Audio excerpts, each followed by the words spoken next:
Anna, for that introduction. I'm just going to share my screen, my slides. There we go. So yes, my kind of session this afternoon or this evening, wherever you are in the world, is a mindful approach to managing stress more skillfully. And I chose this topic just because it's one I'm increasingly kind of talking about, particularly with educators and school leaders.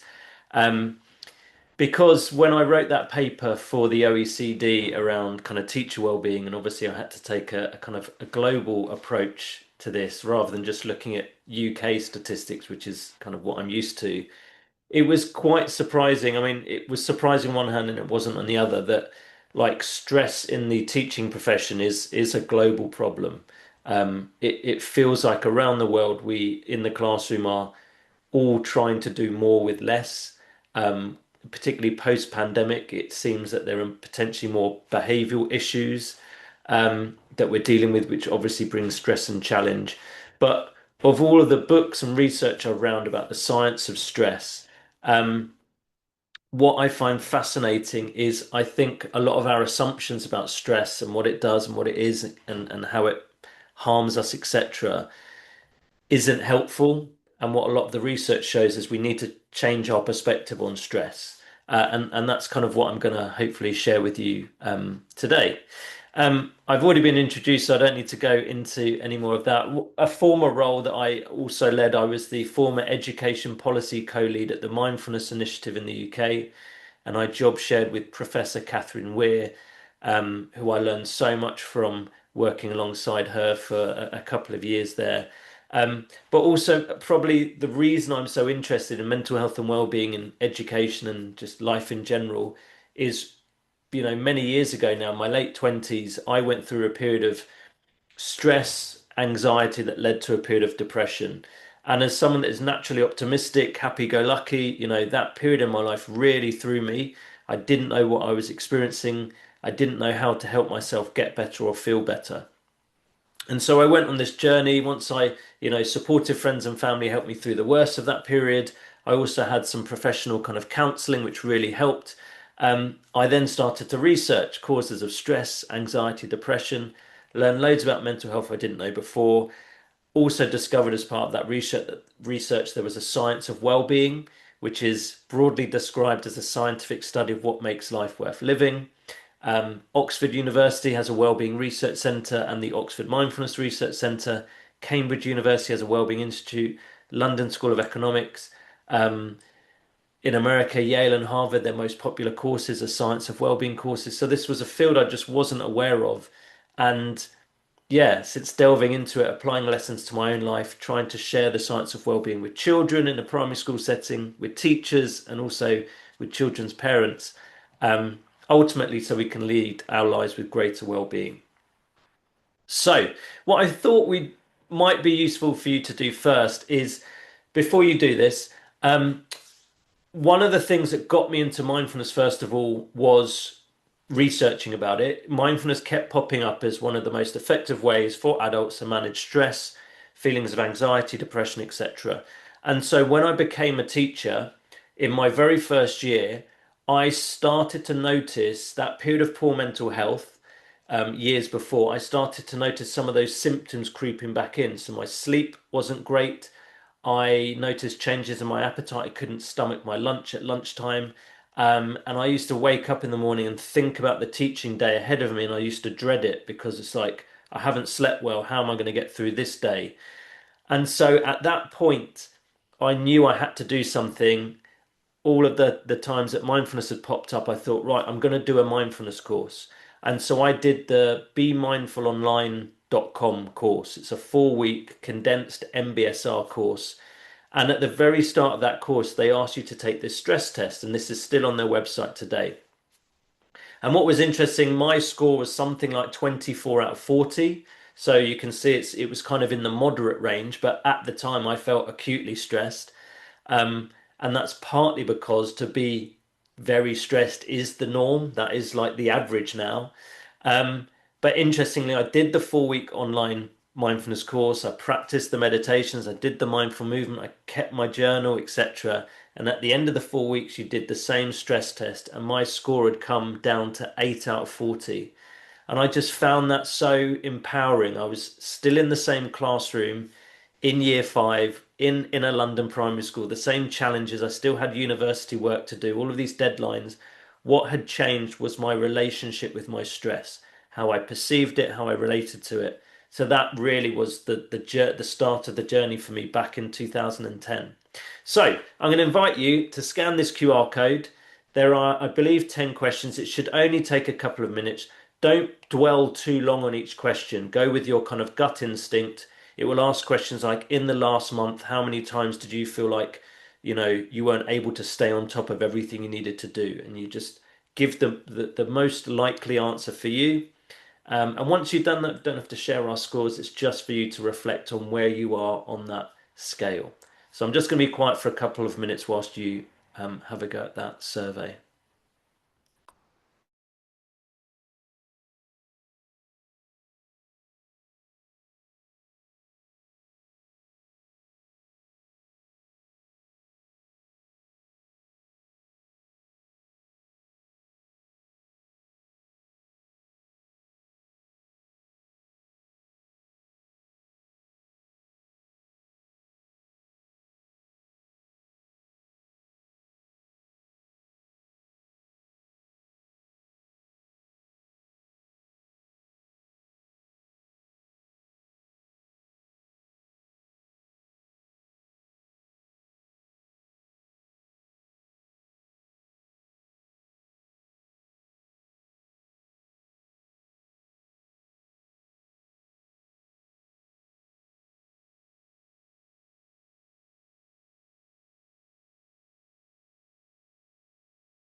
So I'll just give people a few more seconds to finish.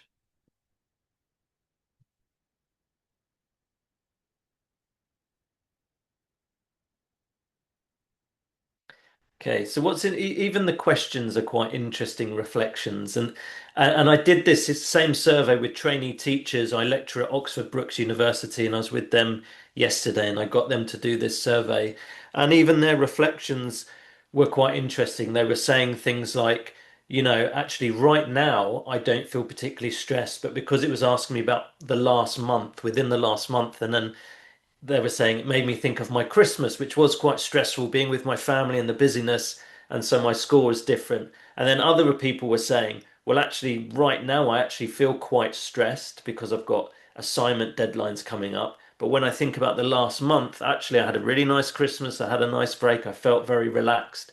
So it's just an interesting reflection.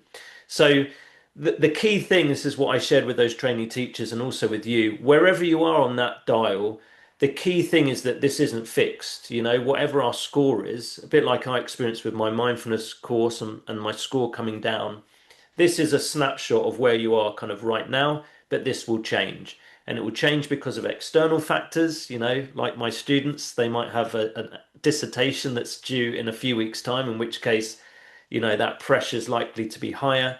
Um, so this is not fixed. It's just an interesting kind of reflection of where you are right now, or maybe over the last few weeks. Um, okay, so just starting off, I always start with like a definition that I kind of find useful about well-being or happiness itself. This comes from Paul Dolan, who's an expert in well-being at the London School of Economics. It's from his book called Happiness by Design. And he says that our happiness, our well-being is about our experiences of pleasure and purpose over time, and that we're trying to get the balance between the two. Um, Pleasure obviously being doing things that we enjoy, where we experience positive emotional states. It's where we feel happy right here, right now, which is why some psychologists refer to it as happiness in the moment. And then purpose is where we do things, spend time with people on activities that are important and meaningful to us. And this is why I like this definition. Paul Dolan emphasizes that purposeful activities, although they're super important for our well-being, do not necessarily feel enjoyable whilst you're doing them.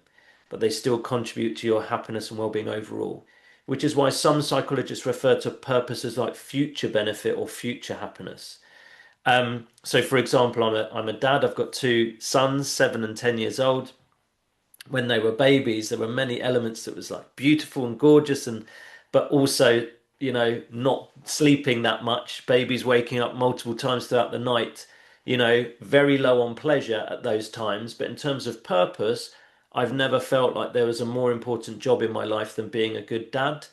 And now that they're 7 and 10 and they sleep well and they're turning into, lovely human beings, I kind of look back and I feel a sense of pride. But at that time, I would have done anything to like have a break, as my wife would have done as well.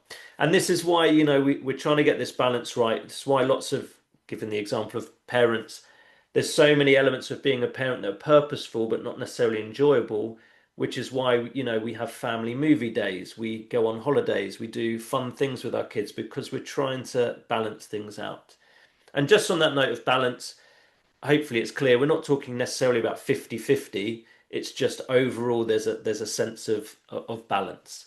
So that's a kind of overall definition of well-being that I find useful. And we can also even use this definition to think about stress, because there are times where stress doesn't feel pleasurable at all, but is there a purpose behind the stress?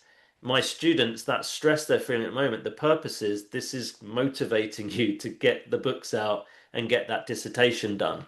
Without any deadline, most of us wouldn't do the things that we're being asked to do.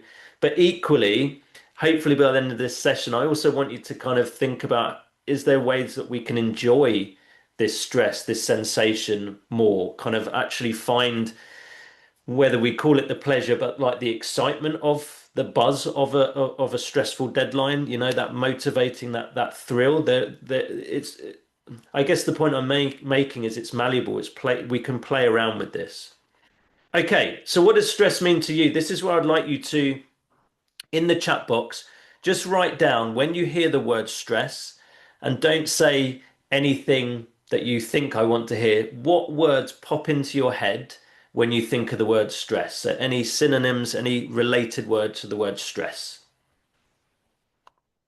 Okay, someone's kicked us off already. We've got nervous, anxiety, fatigue, deadlines, overwork, anxiety, uh, worry, anxiety's coming up a lot, burden, overwhelmed, rapid heartbeat, war, bombing, deadlines, overwhelmed, overwork, anxiety, sleepless nights, anxiety, chaos,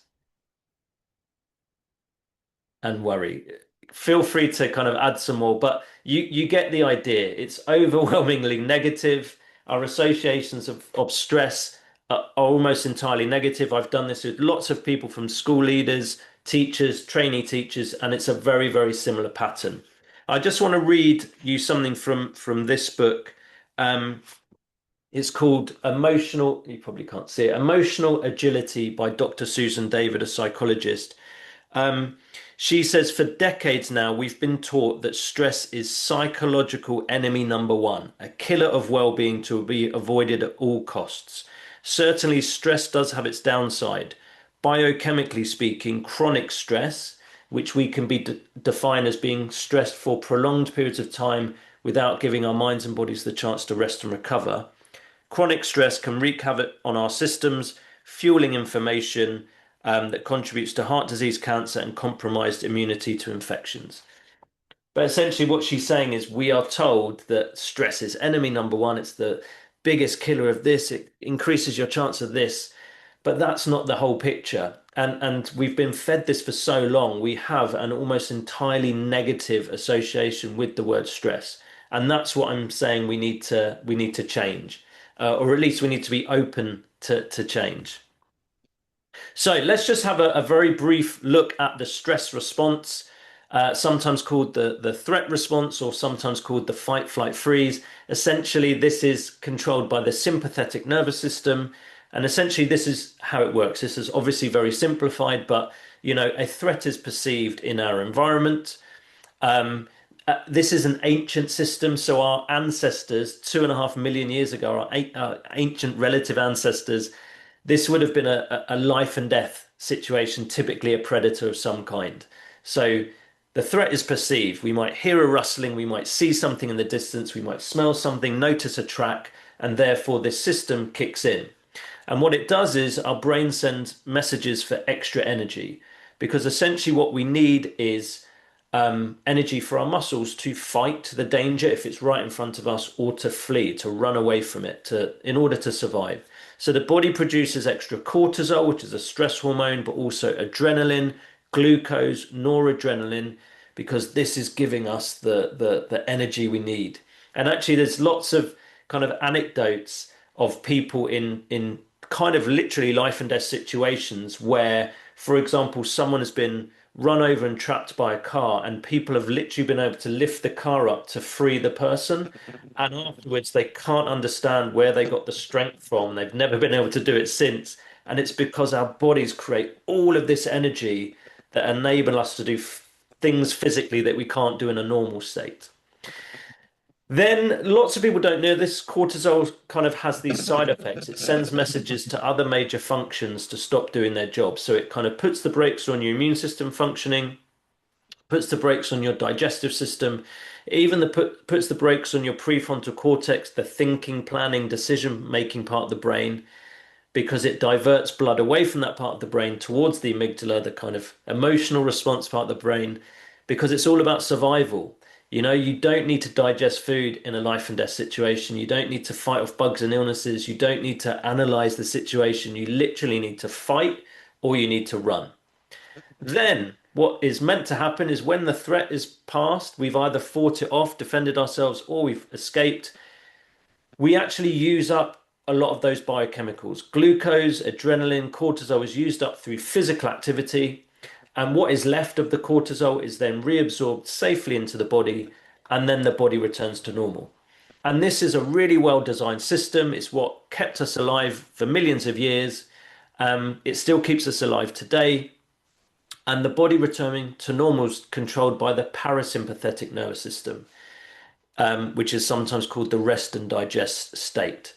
And really, this system has been designed where we're meant to spend most of our time in a state of rest and digest, and then the sympathetic nervous system gives us a burst of energy when there's a danger.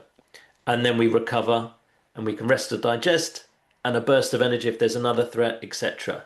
And you see this in other animals, like if you've ever watched a nature documentary, you know, a gazelle is grazing on some food, suddenly hears something, spots a lion, legs it, and then once it's safe, it starts grazing again. It's gone back to rest and digest.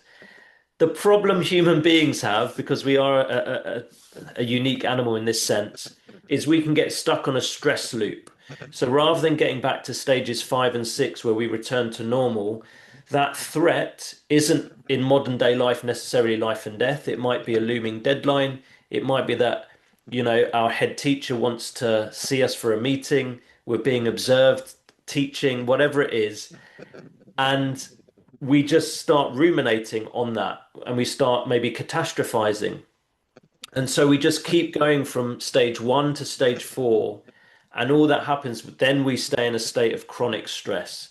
You know, high levels of cortisol, adrenaline, etc., is not good for us. It will cause us damage in the long run. But the good news is we can get back to stages 5 and 6. You know, we can recover from stress. We can actually learn to develop what's called a positive stress response, which is a spike in stress and then a quick recovery. And when we do that, there's absolutely no harm to us whatsoever. In fact, it actually contributes to something called stress inoculation, which I'll talk about later. So, starting our change in perspective on stress, Dr. Lucy Folks, a psychologist at the University of Oxford, in her book, What Mental Illness Really Is and What It Isn't, she says this: some degree of distress is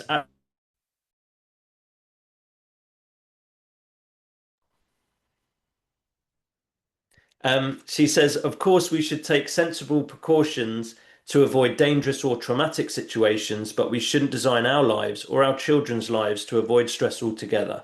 The evidence suggests a certain level of stress is better than no stress at all. And she says, in particular, stress which is time limited and allows the opportunity for recovery can be protective in terms of coping with future hardships. This is referred to as stress inoculation or psychological immunization. So, this is a nice change of perspective that actually, when we experience stressful situations, we cope with them, the stress passes, we rest and recover. It's like we're giving ourselves a booster shot against stressful situations in the future. And the evidence is clear. There is a sweet spot of stress where we tend to perform at our best and tend to learn at our best. And that sweet spot was identified by two psychologists back in the early 20th century, Yerkes Dodson, that found that essentially when our level of, let's say on a task of performance and learning, if the level of challenge or stress is too low, you can see on the y-axis, our level of performance isn't actually that great. It's kind of poor to average. If the level of stress is too high, though, our performance comes even further down because we go into that fight, flight, freeze mode. But there's a sweet spot in the middle, and psychologists have identified when we experience mild to moderate levels of stress, what some psychologists call the Goldilocks zone. It's not too hard, it's not too easy, it's just right. We tend to think better, we tend to be more creative, we tend to perform at our best. So this is another kind of way of just changing how we view stress, that actually there is a good amount of stress that we can experience. And when we experience this stress in our work, in our home life, it actually does our minds and bodies good. It's sometimes referred to as eustress, EUSTRESS, or it's referred to as hormetic stress. And the word hormetic is interesting. Hormetic essentially means in large doses is harmful, in smaller doses is good for us. And this is, how we need to think about stress. There isn't really such a thing as good stress or bad stress. There is just stressful events, challenging events. And if we manage them skillfully, we kind of are more likely to experience that sweet spot. The key is pockets and moments of rest and recovery. If we find ourselves feeling the stress response kicking in, that is not a bad thing. That is a normal and that's a natural thing. What we have to make sure is that we're developing habits and routines where we get to rest and we get to recover from that stress. And when we do that, that is when the stress does us good, because it's developing our stress inoculation.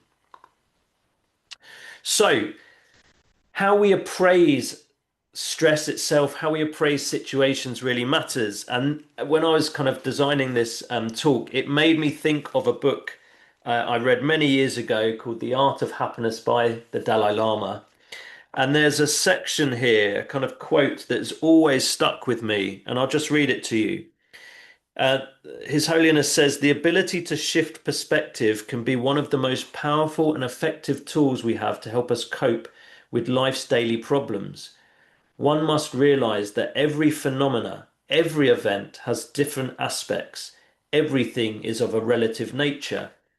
And I've always found that very reassuring because, our perspective is within our control. We can change how we look at something, and that's likely to impact how we feel about it and how we respond to it.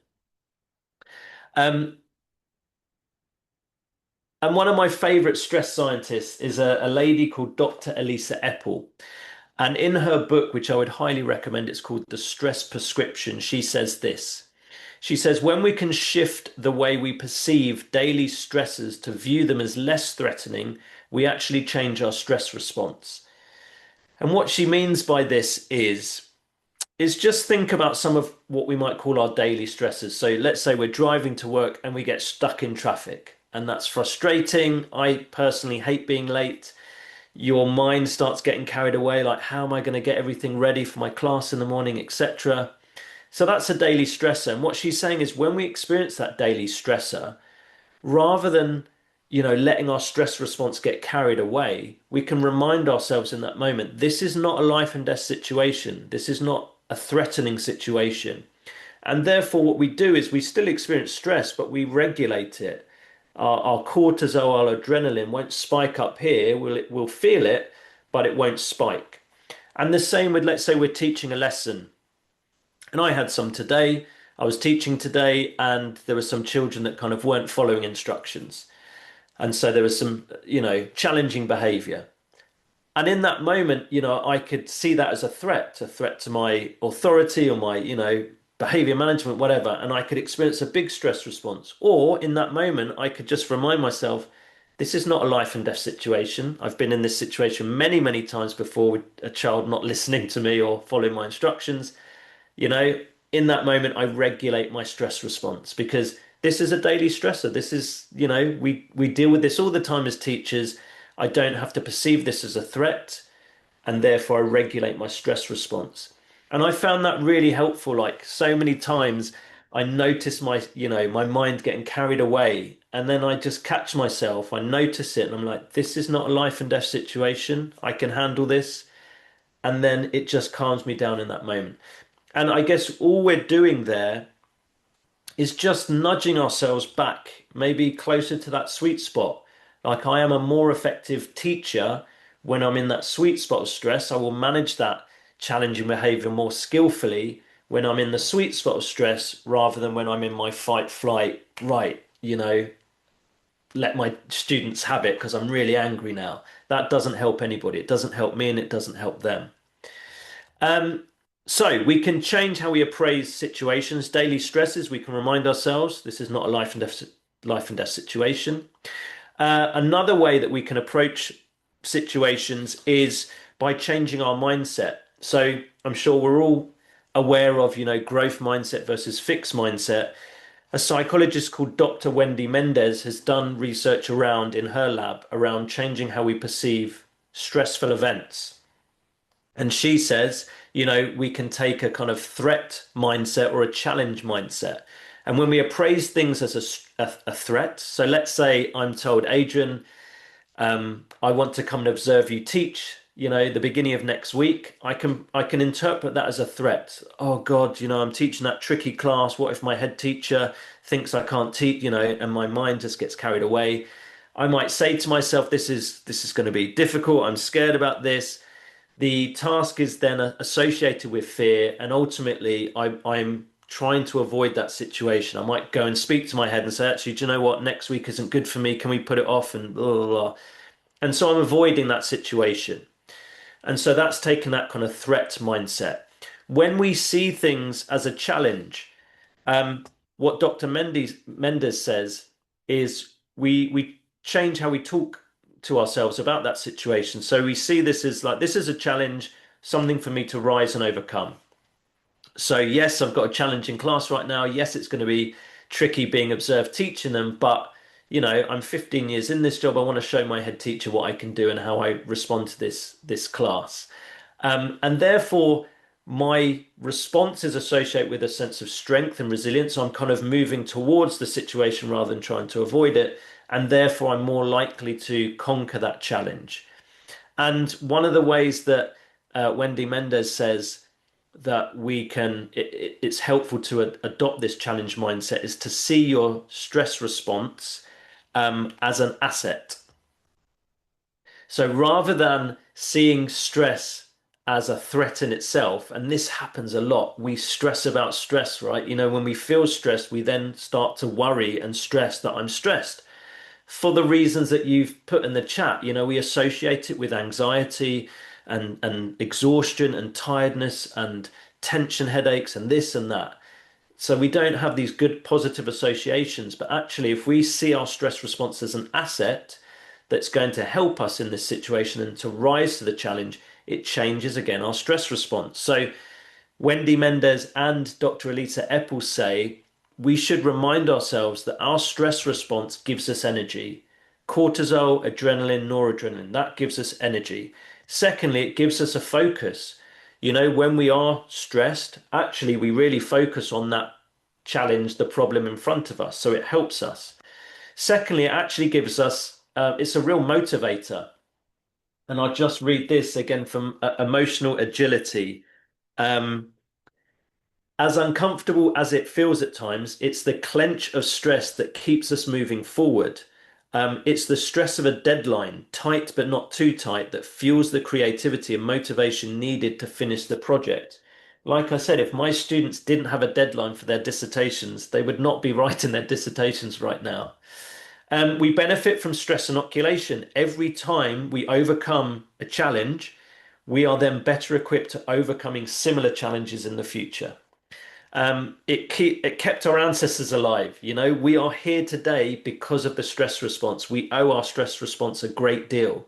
If our ancestors actually were more mindful and maybe stopped to admire a beautiful view or smell a flower, they were likely to be gobbled up by a predator. You know, the fact that they were anxious and twitchy meant that they were more likely to survive. It really served them. We don't need it to be as, as active when we're not facing life and death situations, but it kept them alive and it still keeps us alive today. And then finally, it helps us to rise to and overcome challenges. And so, again, this is a shift in perspective. We are changing how we view our stress response as something to fear and as something that leads to harm, whereas actually it leads to energy, focus, motivation, to helping us meet our goals and our deadlines, to approach situations that scare us and to overcome those challenges. And all of this changes our stress response. So both those psychologists say when we have this kind of mindset, this challenge mindset with stress, we're more likely to experience a positive stress response in difficult situations where we get that peak of stress and then a quick recovery. Because remember, it's the rest and recovery that is the most important thing. That's what leads to managing stress skillfully. When we experience a peak of stress and it stays high for long periods, that's what causes us harm. So long as we learn ways to rest and recover, it really kind of benefits us in the long run. So linked to kind of mindset is also this notion of mind states, which I found really useful. Dr. Elisa Eppel says that um, we have different states of mind. So in stress arousal, which is that top band, and then rest and recovery in the bottom band. So let's just have a look at those different mind states. So red mind is acute stress. It's where the stress response really spikes. You know, she says even red mind can be good for us if the stress is short-lived and we get to recover. Like, that is not inherently bad. It's just we don't want to stay at that high level for long periods of time. In that state of mind, it's exactly as I explained it, cortisol, adrenaline, it's giving us that energy and focus to pay attention to that threat, danger, whatever the problem is in front of us. Then she says there's yellow mind. And what many of us kind of misconstrue is that yellow mind, because it's not red mind, like high stress up here, we misconstrue yellow mind as being rest. Okay, I'm not stressed out my mind, I'm calmer now. And what Elisa Eppel says is, as you can see, yellow mind is nowhere near close to rest. We're still in a stressed, aroused state. Baseline cognitive load, which is the amount of information we're trying to juggle in our minds, is high. So we have a lot on our minds. And typically in yellow mind, we are multitasking. We're trying to do lots of things at one time, and that again increases our stress arousal. And I think lots of us teachers can relate to yellow mind in particular. And then we move to green mind. And this is where we're moving into that restful state. And you can see how it straddles. It can still be kind of arousing in green mind. We might be playing sports. We might be rock climbing. We might be playing musical instrument and band. But it's stimulating, but it's restful because what she says is typically we're engaged in leisure activities. We might experience flow when you're fully absorbed in an activity for its own sake. And typically we are monotasking in green mind, not multitasking. And that's a really important kind of distinction. When we're thinking about rest and recovery, we should typically just be doing one thing at a time and one thing only. And then finally is blue mind. This is deep rest. This is our lowest state of psychological and physiological arousal. It's where we change our environment from one of stimulation to one of quiet, safety, and solitude. So we often might be on our own in blue mind. It might be we're going for a walk in nature. We might be meditating. We might be doing yoga, but it's about quiet, safety, and solitude. And it's where our bodies rest and recover the most. It's where our cells start to regenerate and repair. It's where we get rid of toxins from the brain. And that's why sleep is so important for blue mind rest. It's where we get the most blue mind rest is in the state of deep sleep. So this is just, again, another way of thinking about our different states of stress arousal and how can we access green mind and blue mind, at the start of our day, during the day, and also in the evening and weekends, mostly through decompression activities. So pressure rises through various parts of the day, and how can we decompress? It rises, decompress. So again, that's a peak of stress and then rest and recovery. We'll just spend, a few minutes doing this activity. It's a mindfulness activity that I learned on a 8-week MBSR course. It's all about increasing our awareness of stress. Because as John Kabat-Zinn said, the most important step in breaking free from a lifetime of stress reactivity is to be mindful of what's happening while it's actually happening.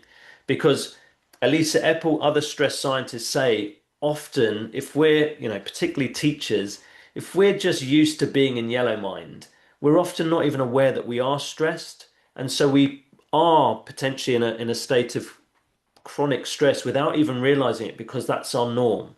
So we need that awareness to recognize, okay, actually, I am stressed right now. We also need the awareness to recognize, how do I normally react when I'm stressed? Is it helping me or hindering me? And then we also need the awareness of, what are the alternatives for me right now? Is there something else that I could try that might be more beneficial, more helpful to me and the people around me? So I really like this activity. We just spend a couple of minutes on each section. The first bit is to reflect on, what are your stress indicators? How do you know stress is building for you? These are some of mine.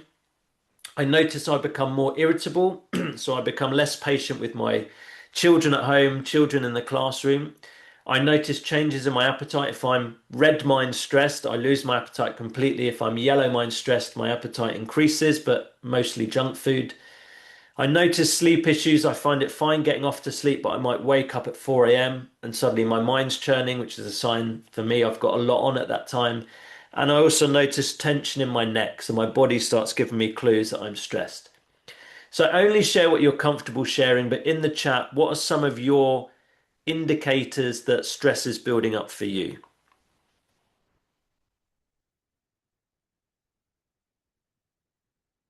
So sleep issues similar to mine.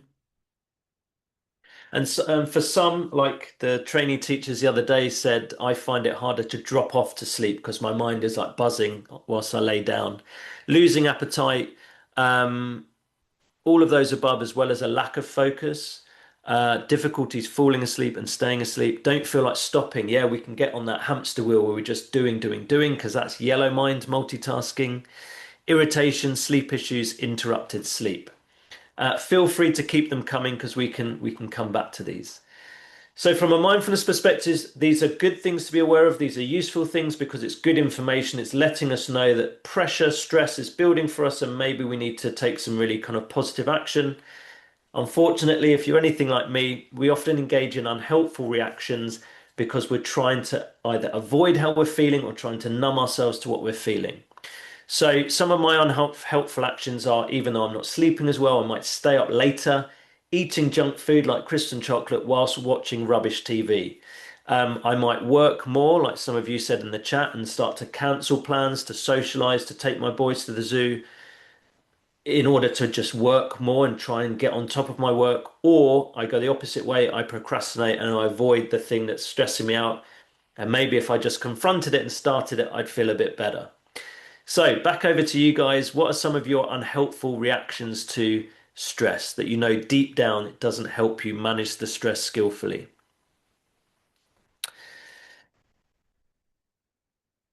So we've got drinking more coffee. So caffeine becomes like our go-to. Scrolling on our phones. Yeah, scrolling on Instagram. Stress eating. Developing insomnia. So overthinking, which is, yeah, a type of rumination. Junk food, chocolate and crisps, just like me. Yeah, once in a while, a treat's fine, but when that's our go-to, way of managing stress in the week, it really doesn't help us. All those plus coffee, procrastination, coffee, and too much eating. Thank you for sharing them. Keep them coming. And just that element of diet is coming up there, overeating and eating junk food. I don't know the exact kind of chemicals that are at play here, but I do know that there are, because of stress and cortisol, cortisol almost basically turns off a hormone that suppresses our appetite, or it can do it at certain levels. And that's because our bodies, when we're stressed, are creating so much energy, glucose, cortisol, adrenaline, etc. We need to replenish that. And so that's why we often crave fatty, sugary foods because it does give us a big, quick boost of energy. But obviously, in the long term, it's very harmful for us to just be eating junk food. And then finally, sorry, mindfulness perspective, useful to be aware of these unhelpful reactions because we might not have noticed those first initial indicators, but we might start noticing this is my fifth bar of chocolate this week. This is not good. Is there something else I could be doing? So now we turn our attention to nourishing actions. These are anything that energize us, calm us down, increase our sense of perspective, make us feel like a big sigh, like everything's okay again. The way I like to frame these is that anything that make us feel glad about being alive. And I've highlighted mine green or blue, depending on whether I feel like I experience that green mind or blue mind. So for me, walking my dog, which I do twice a day, and I particularly take him to like a nice natural setting, a woods, a forest, playing football once a week with my friends, meditation in the morning, cooking. So one of the things I did before this webinar was prepare dinner for later because I just find cooking very relaxing. Reading a good book, just monotasking, reading a really good book, talking with my wife. And what I mean by that is rather than getting, all irritable with each other, if I literally just say to her, I'm really sorry if I'm a bit grumpy at the moment, but I've got this, this, and this on, we start communicating more effectively and that tension dissipates. And then finally, socialize, actually get out, see friends rather than retreating because I just feel tired and stressed, expanding my horizons again. So back over to you guys in the chat box. What are your nourishing activities that increase your perspective, re-energize you, make you feel glad about being alive? So we've got yoga, deep breathing, Reiki, walking in nature, practicing gratitude, attending these webinars. Yeah, learning new things and connecting with others is a great way to manage stress. Making to-do lists, yeah, feeling a sense of control and organization, nature walks, horseback riding, talking to friends, being creative, cup of tea, meditation, listening to music, listening to 80s songs, knitting, playing paddle, keep them coming. And the non-rocket science bit, this whole activity is essentially to be aware of when we are stressed. What are the indications? We need to know those and look out for them. And also sometimes our partners, loved ones, children, colleagues are also good at noticing our stress indicators. So sometimes it might be useful to have a chat with them as well. Notice and be aware of your unhelpful reactions. Deep down, these things do not help you. In fact, they might make things worse. And then finally, be aware of what nourishes you and actively choose to do those things when we are feeling kind of stressed and under pressure. Even more helpfully is to make them part of your daily and weekly habits and routines. So you're naturally regulating and modulating your stress levels and you're experiencing rest and recovery throughout the day. So you don't even just have to do these things when you're stressed, you're just naturally doing them, and therefore you're kind of regulating your stress levels just continuously. Tal Ben-Shahar, one of my favorite psychologists, said this: the key to improved well-being is small things consistently done. And I like showing this graphic, doing nothing at all versus making small, consistent efforts. So doing nothing at all is 1 to the power of 365 days in a year. You get one, same input, same output. But if we just make a 1% change, a 0.01 change, and apply it consistently every day, by the end of the year, it builds up to make a really big difference. And so those nourishing activities don't have to be big things. Lots of the things you mentioned, like spending 5, 10 minutes in the evening knitting, slowing down and just having a cup of tea, maybe that quiet solitude just by yourself in a busy teaching day. Lots of you mentioned walking. When I'm in school, I go for a lunchtime walk. I get out of the school building, I have time by myself. It helps me diffuse from the morning in class and it helps to re-energize me for the afternoon. This is the key to improve well-being, just finding small pockets of green mind and blue mind throughout your day. you're going to be regulating your stress response far more skillfully and mindfully by just choosing in those moments what is the likely to be the most helpful thing for me right now. And it might be, lots of you mentioned breathing. I'm just going to play this clip. We all know as kind of mindfulness advocates how important the breath is. More and more research is coming about specific types of breathing. And this one, which is all about the double sigh, this is Andrew Huberman, who's a neuroscientist, just shares the kind of research behind it. I find it fascinating.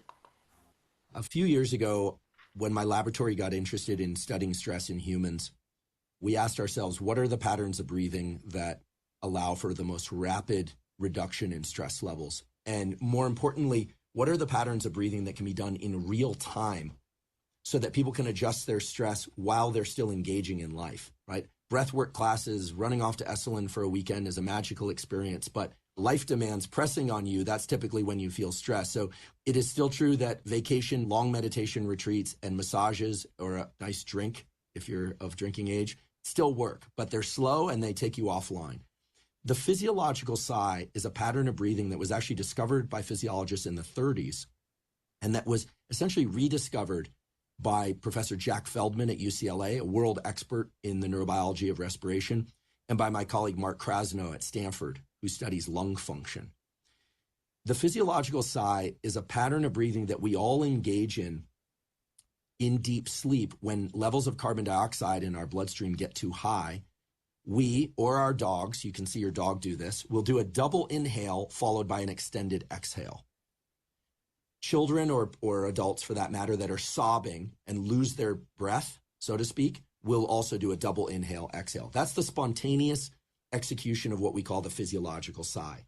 The reason it works so well to relax us is because it offloads a lot of carbon dioxide all at once. And the way it works is the following. Our lungs are not just two big bags of air.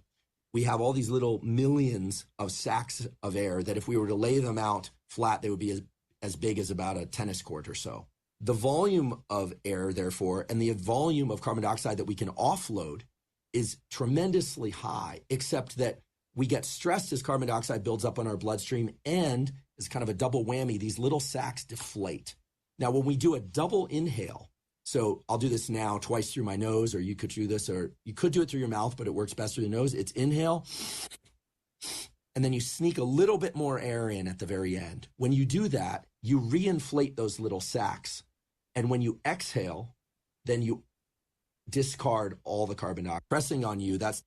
Sorry, you discard all the carbon dioxide. So this is a tool that I kind of learned about recently. You might already know this, but I've started to use it. Like particularly if I'm driving and I find my stress levels rising, I might be late, I might be stuck in traffic. Just doing this double inhale, so a big in breath through the nose, and then when you feel like you can't take any more, you just take an extra inhale. Sometimes it helps just to pause as well. Just hold that breath for 1 or 2 seconds, and then and what he says in the rest of the videos, you just do this 2, maximum 3 times, and you significantly reduce your stress response in that moment. And I just find this it's one of those small things that we can do consistently, such a small, useful tool to regulate our stress response quickly and in the moment. Because, we don't always have time to do a meditate. Well, we don't have time to do a meditation in a lesson. If we're in those lessons where we find our stress response rising, it's just a useful tool to have this to bring our stress level down, to get us more towards that sweet spot so we can respond more skillfully. The last thing then I wanted to share is the need to lighten up. This is one of the key takeaways that I've taken from my mindfulness practice. It keeps coming up in various teachings and writings, is to not take ourselves too seriously. So before I end with a quote and then a chance for questions, I just wanted to share this clip. It went viral a few years ago. It's 2 paramedics in the UK trying to record a video celebrating the first ever International Paramedics Day, and they can't get through it without laughing. Hello, everybody. Hello, everybody. Welcome to... Hello. Oh, God, hang on. Hello. Okay. Hello, everybody. Welcome to Luton Ambulance Station. Carry on. What? My name is Dave Tomorrow. I'm a LOM at Luton and have been a paramedic or been in the ambulance service now for 26 years. And my colleague is. I'm so sorry. I can't do it, Dave. Welcome to Luton Ambulance Station. My name. Where's it come from? Good afternoon, everyone. My name is Dave Tomorrow, paramedic at Luton, and I'm sitting here with Joe Cartwright, another paramedic from Luton. So we're here to talk about International Paramedic Day, which is on the 8th of July. Tell me, Joe, what does that mean to you? I'm sorry. Tell me, Joe, what's it like being a paramedic? It's good.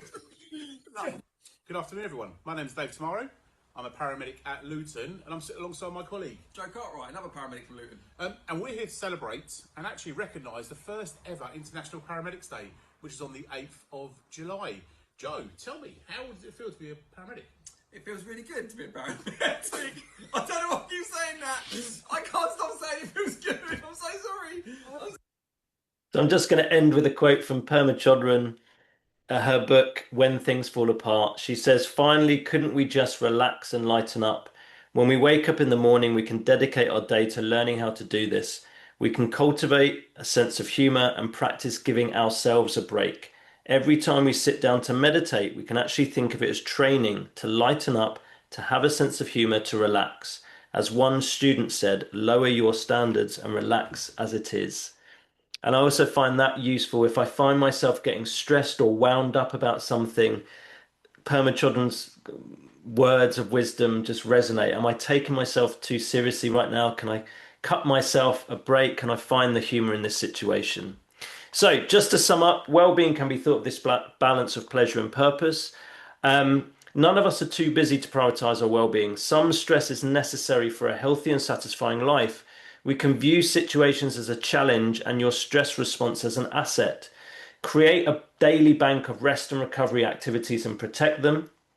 Recognize when stress is building. Reach out to others. Don't try and do this all by yourself and nourish yourself. Small things consistently done is a key to better well-being, and cut yourself some slack and learn to lighten up. So I just want to say thank you so much for listening. I'm more than happy to answer any questions. I'm happy to stay on slightly past 6:30. But yeah, thank you very much, and thank you for engaging in the chat as well for all your responses. Oh, thank you so much, Adrian. That was, I'm still laughing. Yeah, I just, I've watched that clip 20 times, and I'm it going to be still makes me. watching it again. That's my kind of clip. And I would be like, is his name Joe? I think it was Joe. Yeah. I would be Joe in that video for sure.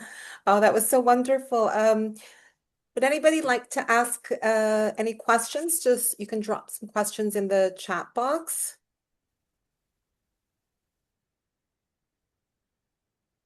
Lots of thank yous here for a great session.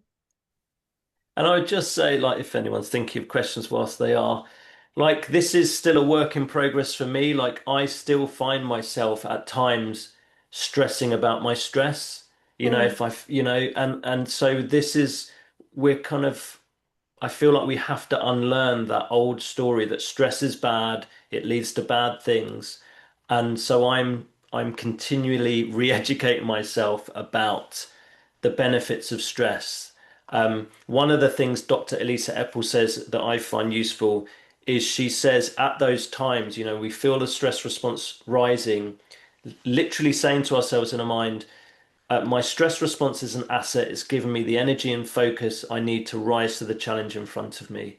And that kind of Lovely. just positive affirmation in that moment, again, is just likely to help you approach that difficult Yeah. situation rather than trying to avoid it.